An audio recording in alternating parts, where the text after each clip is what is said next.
अगर किसी के प्रति थोड़ा सा निष्काम भाव से आप सेवा कर दीजिए, बदले में कुछ चाह मत, और कभी अपनी प्रशंसा मत कीजिए कि वो अमुक परिस्थिति में था तो फिर अस्पताल ले गए और हमने कहा जितना पैसा लगेगा लगाएं, और लगाया हमने सेवा भी की। अब आप अपने हाथ से अपना पुण्य नष्ट कर रहे हैं। यह अहंकार उसे बर्दाश्त नहीं कर पाता, इसीलिए वो दूसरों को सुनाना चाहता है कि मैंने ये सेवा की। नहीं, थोड़ी सी निष्काम सेवा आपको भगवत प्राप्ति के मार्ग पर आरूढ़ कर देगी। और कहीं निष्कामता हृदय में आने लगी तो लाडली जो रीझ जाएंगी। इसलिए सबसो हित निष्काम मति। ये निष्काम मति तभी आती है जब हमारे हृदय में भावना आने लगे दूसरों को सुख पहुंचाना। तो आज से ही हम ये वर्ताव शुरू करें, दूसरों को सुख पहुंचाना।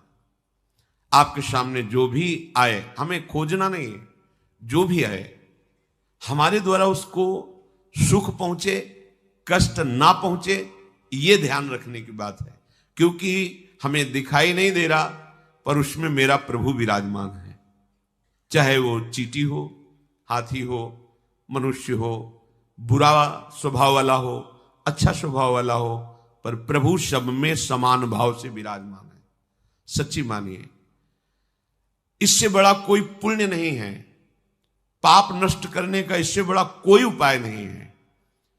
थोड़ा सा आप किसी का परोपकार कर दीजिए और कभी वर्णन मत कीजिए, फिर आप देख लीजिए वो आपको भारी विपत्ति से बचा लेगा। हम भागते घूम रहे, कोई हमें आशीर्वाद दे दे, कोई जादू टोना कर दे, कोई चमत्कार दिखा दे, हम सुखी हो जाए, कभी नहीं होगे। आपका कर्म ही आपको सुख और दुख प्रदान करता है। को न काहू के सुख दुख कर दाता, निजकृत कर्म भोग सुन भ्राता। जब आप किसी संत के पास जाते हैं दैन्य भाव होकर, मेरे भगवान के लाडले भक्त जन, इनके दर्शन से परम मंगल होता है, अहो भाग्य, ये आपका कर्म बन गया। संत दरस को चालिए तज माया अभिमान, ज्यो ज्यो पग आगे बढ़े कोटिन यज्ञ समान।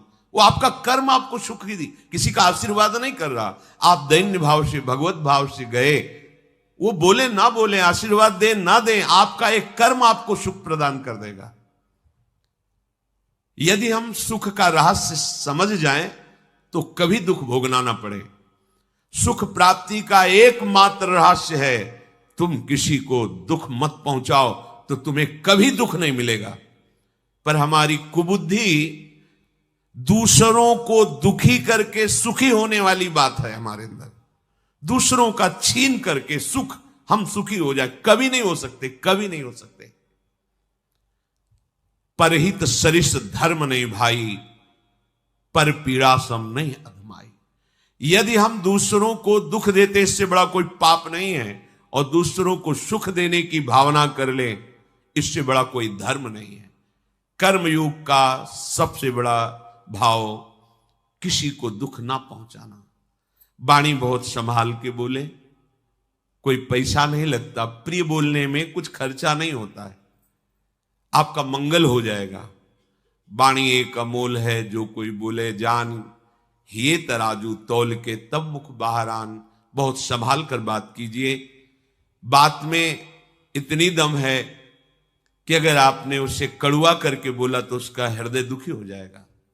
मृदु बोला, शांत भाव से बोला, तो अभी भले वो हमारे प्रति ईर्ष्या रखता है, द्वेष रखता है, लेकिन आगे चल करके उसका हृदय हमारे प्रति झुक जाएगा। क्योंकि हम कभी कठोर वार्ता, कठोर व्यवहार नहीं करते, क्योंकि हृदय में भगवान सबके बैठे हुए हैं।